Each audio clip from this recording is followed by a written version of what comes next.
Greetings, everybody. My name is Jeffrey Koss. I am a student at the University of Advancing Technology. I'm in a computer science class right now called CSC-382, and it deals with data structures and algorithms. And for this presentation, I'm going to be introducing you guys to the sort, and specifically the merge sort. I chose the merge sort out of all of the other ones because it seems to be very efficient when coupled with linked lists. So linked lists and merge sorts kind of go around the same big O stuff. So let's get into it because I actually did something I feel is kind of unique this time around. And I'll show you what I did. The first thing I did is I used the linked list that I made in a previous assignment. So we use that as the base, okay? And we'll get into that first. So we do all of the things that the linked list did previously, okay? And then what I did for this, I did two things. The first thing I did was I wrote a function, a merge sort function, and included it in the linked list class. And it worked great for the linked list. It worked without a flaw. So to prove that, what I did is I printed out my first linked list. Where's it at here? I printed out the first linked list and sorted it, and then printed it out. Then what I did is I made another linked list and included 20 integers, which is double the amount that the first one had. And I used so here it is right here. I used the merge sort, which is the function that is inside of the class, to sort it. And it sorted it great. It actually sorted it, I'd probably say, within a second or so. This one I didn't time, okay? I went ahead and did something else. So after that, after I proved to myself that you can make a sorting algorithm as a function inside of a class, I then made another class, and I made that class a sorting class. So you can apply this class to a bunch of different things. And I do this by incorporating some arrays into it of random numbers of various sizes. But there's something else I wanted to tell you about. This linked list that I have is templated. So if you notice, where is, I use templates for the linked list. So I had to include that. With the merge function. So I made that merge function also templated. However, the class, the heap sort class, is not templated. It wasn't really a requirement, I don't think, to do that. But I did prove something to myself, which I didn't know before, and that is you can use templated classes and non-templated classes in the same program, as long as they're not interfering with each other. And it works. So, with the heap sort class, it's pretty easy. I've got three functions in here, and they do basically the same thing. We basically go from the largest to the smallest, we sort it out, and then we print it out. Really easy. So how it works in the code is this. So there's the second one. So here it is. I first have to initialize an array. This one I did an array of 20 objects, integers, random integers, okay? and those numbers are going to range from 0 to 100 to 1,000 or 999. So then I check the size of that array, and I print out, this is the start of the new heap sort program.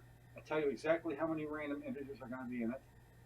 I call and I instantiate the class, and then I basically have a statement that says that if this array is over 101 or less than 101, we're going to print it out. If not, it's too big to print out.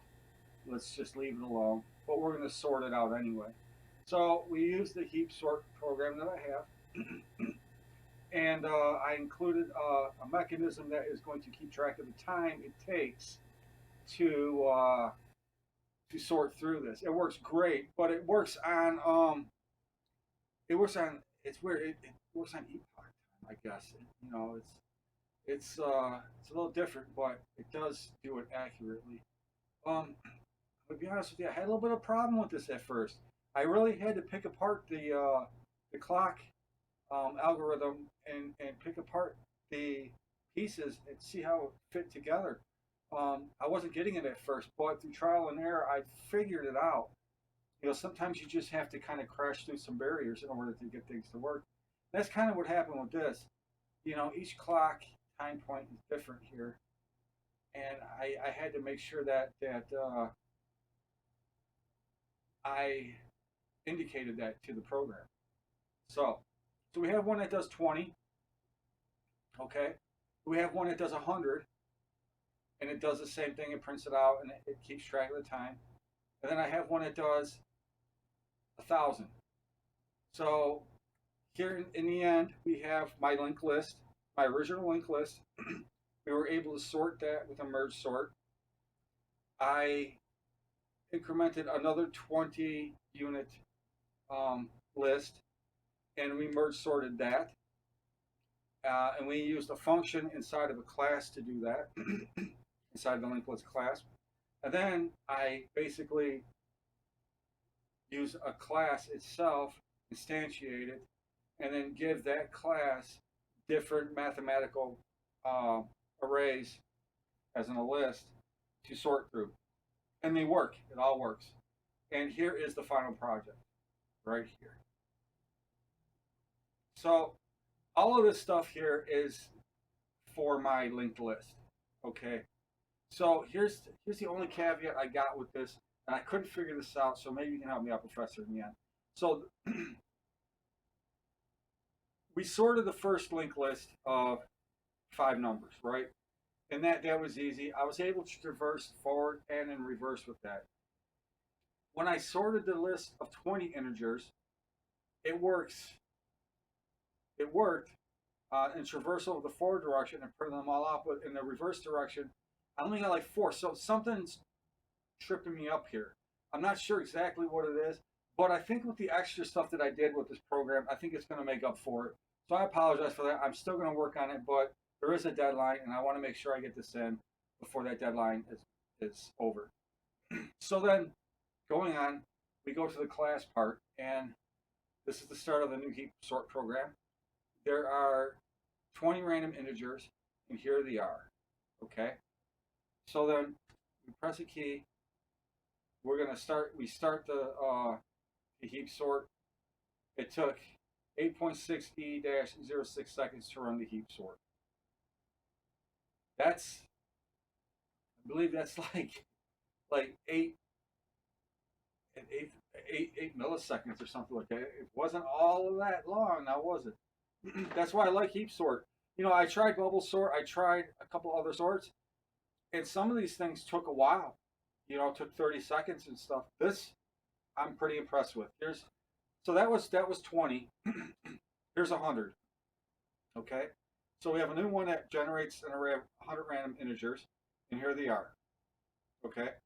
So let's time it. 8.6E-06. Right around the same amount of time. That's pretty cool. Okay. So we're going to do 1,000 now. It's too big to print out. 8.6 heap back 0.6 seconds to run the heap sort. Now I checked this. Now I ran this quite a few times, and I'm going to tell you that I do get other numbers. That is the first time that has ever happened to me.